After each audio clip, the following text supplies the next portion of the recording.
Bore models Bohr's Niels Bohr's, पूरा नाम इनका है नील्स बोर्स, जो 1913 में अपने मॉडल को प्रस्तुत किया था। इन्होंने रदरफोर्ड के मॉडल के सिद्धांत में अपना परमाणु की संरचना में संश्लेषित किया था।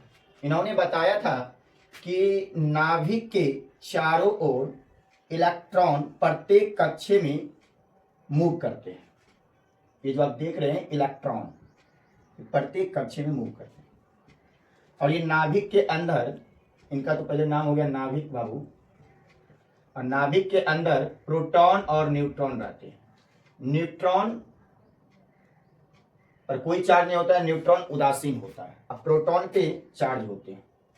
अब बात करते हैं कि अगर सर नाभिक के अंदर प्रोटॉन और न्यूट्रॉन है तो नाभिक के बाहर, तो नाभिक के बाहर बाबू मैंने बता दिया कि इलेक्ट्रॉन मूव करते हैं प्रत्येक कक्षा में। तो बोर ने एक फार्मूला दिया था, वो फार्मूला था 2n²। इन्होंने कहा था कि जितने सेल हैं उन सारे सेलों को आप 2n² से गुना कर दीजिए, उतने ही कक्षक में, जितने कक्षक से आप गुना कर रहे हैं उतना ही कक्षक में उतना ही इलेक्ट्रॉन मौजूद होंगे। तो चलिए हम ये देखते हैं 1 2 3 3 4। अब 1 2 3 4 आ रहा है बाबू, तो ये आपका जो हो जाएगा ये n बराबर, इन्होंने बताया था कि जो सेल होंगे वो नंबर बराबर होंगे। तो n बराबर अगर मान रखा जाए n बराबर 1 तो क्या होगा 2 इंटू 1 का स्क्वायर, तो क्या हो जाएगा 1 का स्क्वायर अगर करते तो 1 इंटू 2 बराबर 2। तो फर्स्ट सेल में कितने इलेक्ट्रॉन होंगे तो 2।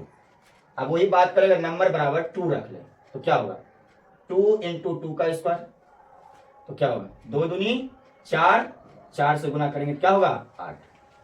तो दूसरे सेल में 8 इलेक्ट्रॉन होंगे। इसी को अगर 3 मान ले, नंबर बराबर 3 मान ले तो आपका क्या हो जाएगा 2 इंटू 3 का स्क्वायर, तो 3 तिया 9, 9 दूनी 18।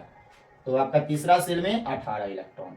अगर बात करें इस नंबर बराबर 4 मान ले तो 2 इंटू 4 का स्क्वायर बराबर 4 चौके 16, 16 दूनी 32। तो आपके 4 मतलब चौथे सेल में 32 इलेक्ट्रॉन होंगे। तो आपका जो बोर का जो नियम रूल्स आया क्या आया 2 8 18 32। तो आपके रूल्स में क्या आ गए 2 8 18 32। और इन्होंने बताए थे कि इस सेल का नाम आप एक प्रिंसिपल नाम दे सकते हैं, वो क्या हो सकता है K L M N O P Q चलते सेल, जितना भी इलेक्ट्रॉन में जितना सेल में कर सकते हैं हम उतना ही हम लोग प्रिंसिपल नाम दे सकते हैं।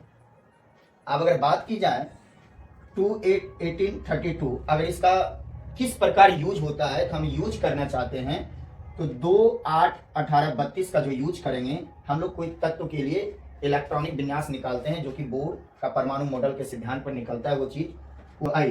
तो 2 अगर फर्स्ट सेल में 2 इलेक्ट्रॉन लग रहा है तो अब 2 को डालिए, अगर 2 इलेक्ट्रॉन नहीं लग रहा है तो 1 भी ले सकते हैं फर्स्ट सेल में। अगर सेकेंड सेल में 8 इलेक्ट्रॉन लग रहा है तो 8 को लगाइए, 8 नहीं लग रहा है तो 1 से लेकर के 7 तक।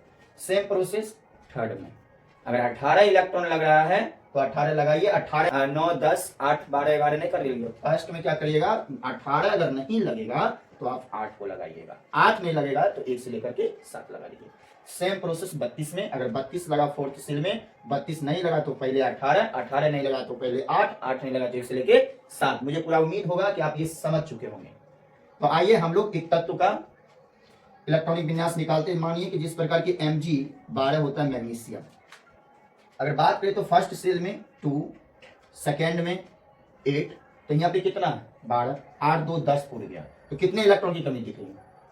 तो इसी प्रकार और एग्जांपल लेते हैं जैसे Zn 30 का, देखो 2 8 10 और सेकेंड थर्ड सेल में क्या है 18, तो कितना पूरा गया 18 10 28, तो कितना इलेक्ट्रॉन की कमी है 2।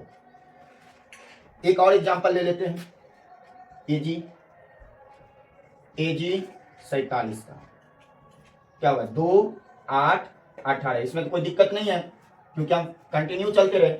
बात करते हैं फोर्थ सेल में, अगर मैं यहाँ 32 डाल रहा हूं तो जोड़ोगे तो बाबू 60 हो जाएगा, तो 60 है नहीं है तो 32 नहीं लगेगा, तो 32 को हटा करके अगर हम क्या बोले थे 32 नहीं लगेगा तो पहले 18 को डालना, तो 18 को डालो, तो जोड़ो 18 18 36, 8 2 10, 46 उड़ गया, 36 10 46, कितना इलेक्ट्रॉन की कमी, तो 47 है, तो एक कमी, तो बाहर में एक। हमें पूरा उम्मीद होगा कि आप इलेक्ट्रॉनिक विन्यास बोर्ड के नील्स बोर के परमाणु मॉडल के सिद्धांत पर निकालना सीख गए होंगे। धन्यवाद।